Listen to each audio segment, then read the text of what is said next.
Hi guys, welcome back to my channel.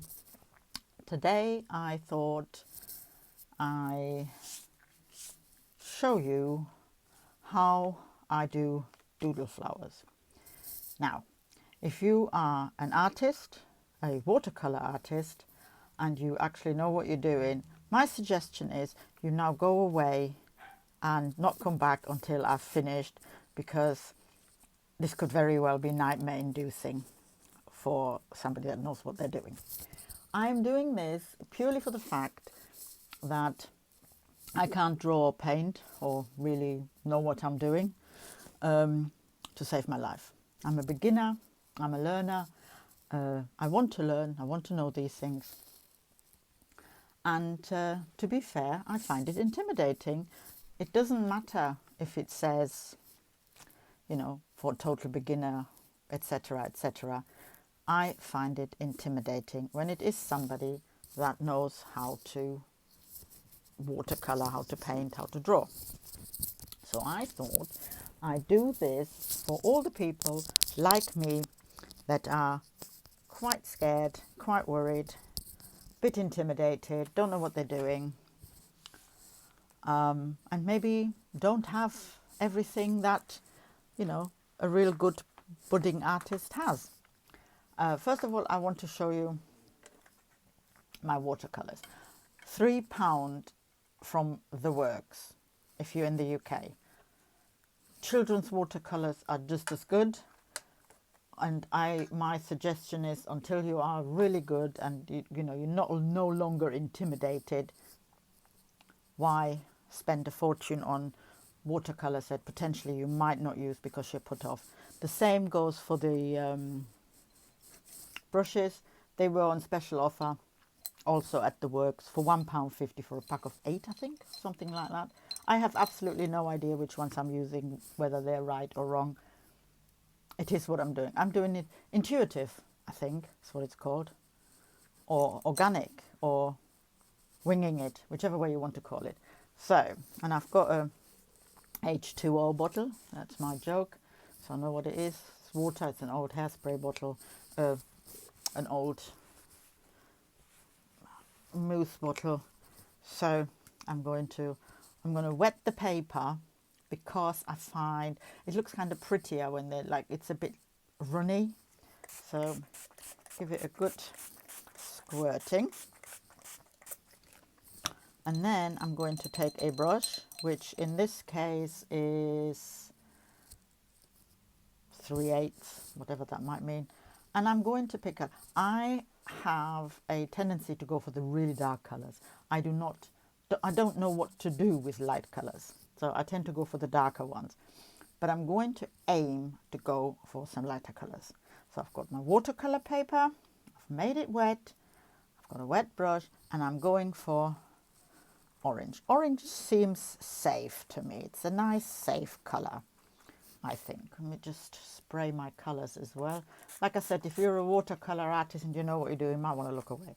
So basically all I'm doing is I'm trying to think of a flower. So I'm going to just do this.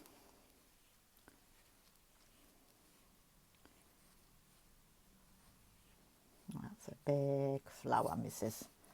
And I'll have another orange one down here. Just a big one. Leave some white spots. Don't go just fully, don't just go coloring it all in. Get a smaller brush.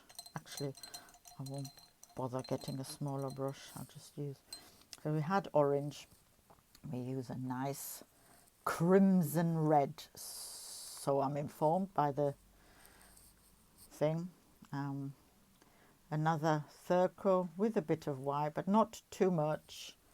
We'll have one here, we'll have one here, we'll have one that goes like that. I think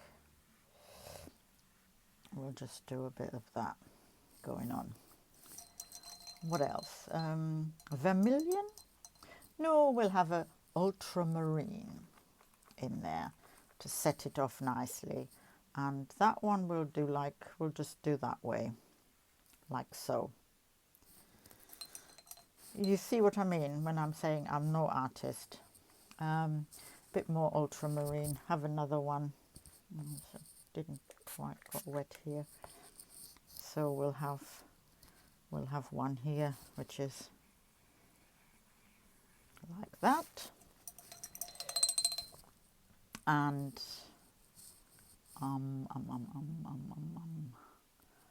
I'll have a vermilion, I think.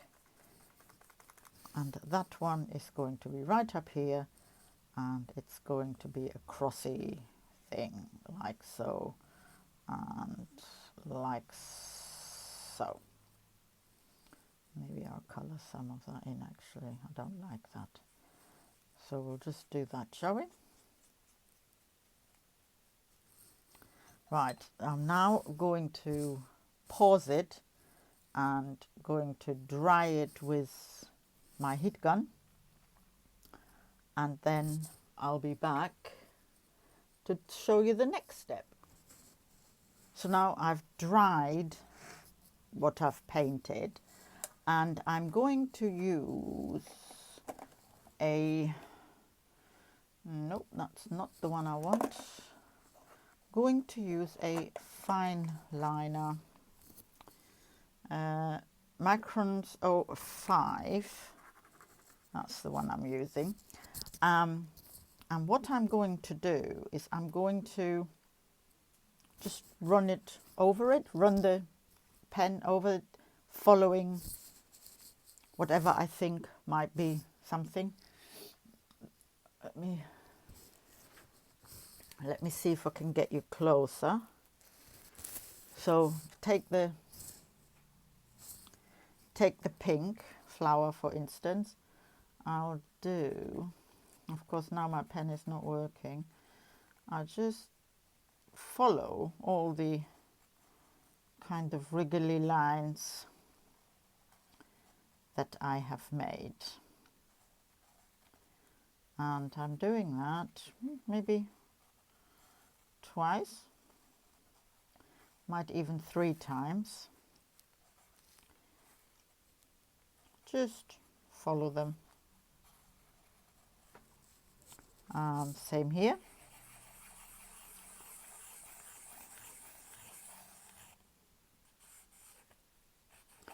And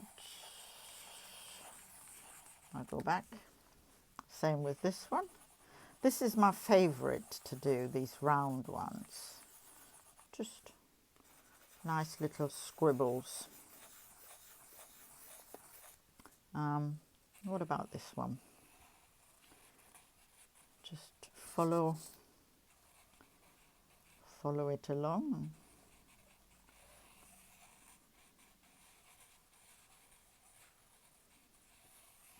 Maybe do another one more.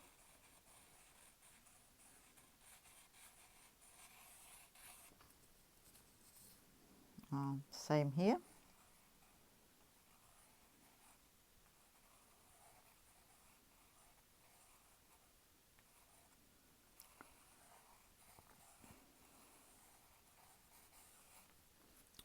And this one will do 1 circle,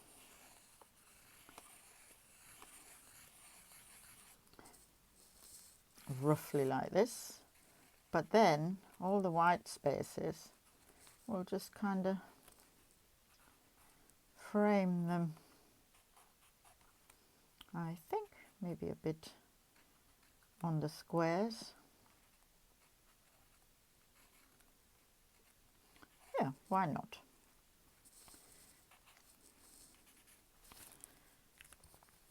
And then we'll take a thinner brush, as thin as you can handle, I think is the best thing. Leaf green, why not leaf green? We are going to draw some leaves after all. So just down to the ground. Same with that one. And a wavy line with that one. Same with that one. And we go that one.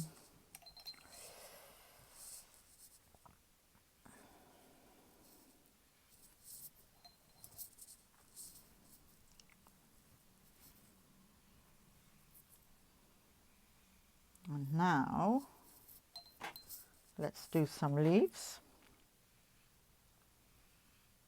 You can actually cut these out, which is what I've done before, and use them as collage fodder. At least, you know, it's unique. Nobody, because none of them are going to be the same, are they? So it'll be quite, I mean, I wouldn't really worry too much about what they look like in a collage. They'll just be fine. Or the round ones, they could be page tabs. I mean, or you could make them, put them on, cut them out and put them onto a belly band, for instance. There is possibilities. You wouldn't have to waste them. I mean, you know, they might not look professional or fantastic, but it's the joy of doing it, isn't it? It might not be brilliant looking, but just imagine if you're one of those people like me that's a bit intimidated by watercolor and all the watercolor artists knowing exactly what they're doing and so on and so forth. This is very childlike, and some people might think it's silly looking, but it's something I have done, and to me that is worth it. So now I'm going to dry it again, and yeah, that, and then I shall keep it. I shall maybe cut it off here and use it on a page as for a collage, or I'll cut the circles out. We shall see. But this is just to show that with no experience really whatsoever, other than willingness to do it, you can have a go. Don't be intimidated, don't be frightened, don't be worried by watercolor or any other color for that matter. Just have a go. There's no watercolor drawing, painting police out there. So I hope that helps people that are like new to this and are a bit intimidated. Thanks for watching, and bye bye.